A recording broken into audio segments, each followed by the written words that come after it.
What's up? It is 2025. I'm Chad. He's Zach. We're back. It's more than mortgage. Holidays, travel, the flu. Eh, Good to see you. I haven't seen you in forever, it feels like. Yeah.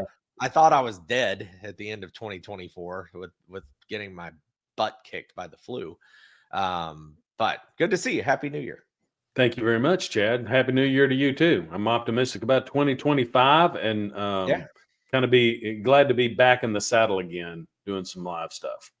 Well, let's make it more optimistic and bust these myths about down payment. You and I, Yeah. this is something we struggle with. I do. I don't want to necessarily speak for you on it, but I struggle with when we come up with topics for shows that that's always out there. People talk about it all the time. We talk about it all the time. But for some reason, it doesn't land. And I think the key to housing and society is that while Zach and I do this every single day, you guys don't do this every single day. Right. And sometimes when you're only doing a transaction or a purchase every 2, 3, 5, 10 years, whatever it may be, things change and you forget things and maybe you don't realize. So today we're talking down payment myths because Zach, you said it right before I hit the record button. People still think 20% down is a requirement, whether they think it's a requirement or whether they think it's good advice from certain influencers and that's the way they have to go, or maybe that's their dad, their mom, their grandparents, whatever the case is. But at the beginning of the year, this is always a good topic because one, it's a good reminder, and two, people a lot of times end up with a little bit of extra money in the first quarter or second quarter of the year. Right. It's a good reason to file your taxes early instead of waiting until April 15th because Yeah. there are a lot of people in a position to take a tax refund. It's kind of funny that we're talking about this today because I did see, I guess it was yesterday. There's a guy that I follow on Instagram that I really like. He's kind of a down to earth, he's a real estate agent, but real down to earth kind of investor type and, wise dad kind of type. And his topic yesterday was, if there's one thing that I wish that I'd known 30 or 40 years ago is that I could buy a house for $1,000 out of pocket. And it's not as easy as it used to be, but it's the truth. And there are situations where you can actually do that, especially as we are in this market right now, Chad, where there's a lot of sellers offering concessions. So, Yep. A lot. folks aren't having to worry about 3.5% or 4% on a first time home buyer starter loan. Just to get the closing costs paid and get away from be able to push away from the closing table and let the ink dry. So, then you've got to look at the low down payment stuff. There's zero down options. There's gifts. Talked to somebody the other day for the second time in my career about a gift from an employer for the down payment. Most people don't even know that exists, that your It's an employer option. could kick in, 3 or 3.5%, 5%. And help you buy a house under certain circumstances. This is, in particular, is a relocation. So they've already kind of worked this deal out with the employer about some relocation funds. What if you did that a little bit differently and said, hey, if you're willing to give me $20,000 to move, why don't you just give me $10,000 to move and $10,000 for closing costs, and we'll call that a gift because my loan guy said that was okay. Right. And so, as you were kind of introducing that, I really think that these are old myths that are perpetuated by, the guy on the radio that talks about budgeting all the time, that's famous for kind of beating people up. We won't mention his name. Or parents, or the idea that you've got to have mortgage insurance if you're less than 20% down. And I hope we covered mortgage insurance. I hope that our audience has at least viewed that video, that mortgage insurance is not the devil. In fact, it may be an angel in disguise in a lot of situations. Mortgage insurance should be, this is my soapbox. It should be the hot girl in high school that you're always calling and begging to go on a date with you. And the one that you call, and when she says she'll call you back, you sit by the phone for 3 hours waiting for it to ring. Like PMI. I think you're getting a little bit deep into your personal issues here, Chad. I knew you were going there. PMI is the best thing that could happen to you. She always called me back, She though. did. What are you trying to say? Zach, it's the obvious. I mean, look at me, look at you. I mean, I've never argued that. That's funny. Okay. Yeah. So PMI, man, it's just such a great tool. I told someone the other day, they were same thing, talking about down payment. And you really have to understand the programs that are out there. And I'm going to do shameless plug. Check out my new website. Got a book out. Talks about all these different programs. Yeah, that's right. So check that out, zerodownmortgageman.com. But the thing that I was talking to somebody about was they were offered this first time home buyer 100% no PMI. Okay. And actually is 103% no PMI. Okay. But Zach, Remember those from back in the day. Yeah. yeah, but the rate on this was 8.375. And so I was telling him, look, man, you're paying PMI and you're paying for this down payment because your rate is a point and a half higher than what it should be. Still That's paying why for it. Yeah. you're still paying for it. It's not free money. It's still being paid for. So if you can come up with the 3% or the 3.5% or the 5% down payment, then your rate improves significantly. And while you may have PMI, the new payment plus PMI is still cheaper than the 8.375. Yep. And you just really have to look at all these different options. But the main thing is, for me, two pieces. One, you don't need 20% down. Have you ever been in a situation where you can go somewhere, get something like a true asset that's going to appreciate, meaning increase in value over time, and somebody else says, hey, if you just put in 3% skin in the game, I'll put in 97. That's what the banks do. Yeah, it's kind of crazy.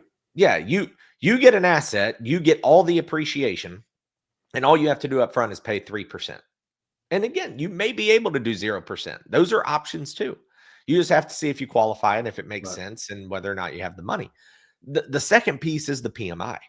And when we've broken it down before, the difference in what you have to put down, which is 20% to avoid PMI, versus the PMI you pay if you only put down 5%, and you take the gap and say, well, that much money would stay in my checking account or savings account. What's the penalty? Well, the penalty is PMI. Okay, well, what does that cost me? And go back and watch videos on this channel, because when you start breaking it down, that cost of PMI is less than 2%. So where can you go borrow money for less than 2%? It's cheap, You can't. cheap. Yeah. You can't. You just can't. So again, these myth busters. I'll let you talk about some of the tax stuff too, real quick, before we wrap up. But the big thing to drive home is there are so many different down payment assistance programs, grant programs, free money, money that's not repayable if you hold the house for a certain amount of time, Right. or just 3%, 3.5%. Get a gift, like Zach said, from your employer, get a gift from a relative, whatever the case may be. Doesn't have to be 20% though. And then Zach, of course, like I said, kind of let you dive in on taxes again for a quick second. Well, the only thing that I have to say about taxes is that we're in the season now. I was talking to a borrower yesterday, and I said, "Well, you probably don't have your last year's W-2s yet." And he said, "No, I have them. I have them. I'll send them right over." And so that their particular company is on the ball. We're only 2 weeks away from those being, all companies will have to have those out. So filing that early and getting in line early and getting that money back is, I think it's one of the smartest things. Nobody really wants to hop into taxes first thing in the front end of the year, but getting that money in hand is really a great. Ready money is one of the top priorities in life, right? So having that money ready, and then you can get your pre-qualification together. And under those circumstances, Chad, you just make up numbers, but maybe if you got a tax refund, then you only really have to go maybe to your parents or your grandparents and ask for a 1% gift. Maybe that's $2,000 or $3,000. That's a lot easier than 10,000, and that's a lot easier. Yes, even in these hard times. And then we can connect you, if you're not already connected, with a great real estate agent who can negotiate on your behalf to get the seller to pay the closing costs. Those are easy negotiations to have these days. I don't even know what percentage it is, Chad, but I mean, I've got people with big down payments who are getting sellers to pay closing costs. And We had one quick story yesterday. This is on my payment affordability program. The seller cut the price $25,000, and they were willing to pay 6% closing costs and do a buy down. So the customer was getting $25,000 off the price and getting a 2-1 buy down, which in his specific scenario, which again, this isn't an offer for everyone, just happened to be for him. It started out where year 1 was 4.5%. Year 2 was 5.5%. Right. Year 3 was 6.5%. And so it was fixed, 6.5 through year 30. But getting a $25,000 discount plus getting that temporary buy down on top of it. It's huge. There are deals to be made, but the key that also people need to remember is that the right house that everyone wants, that's priced right, that still goes. It still goes quick. So it's a weird market because I think consumers are out here going, no, I want a deal. Sissy got a deal. Joe got a deal. I want a deal. Well, you're buying the house that 6 other people were waiting for it to hit the market. So you're not getting a deal. And that's still Joe's got to put 40 grand into the house to make it livable. By the way, Joe's a licensed contractor. He's buying his own house and then going to fix it up. It's different scenarios for sure. But that's that's the skill and the cooperative kind of relationship. And I can't, we're kind of, this is always good comparison, Chad, but the conversations that I'm having with the agents on these deals about how to coordinate the money and what's in the client's best interest and what do we need, because they're going to have a fence, or they're going to have to get that shed repaired, or whatever it is that they want to reserve some funds for afterwards. The really great real estate agents who know how to do the numbers are doing those negotiations, and they're communicating.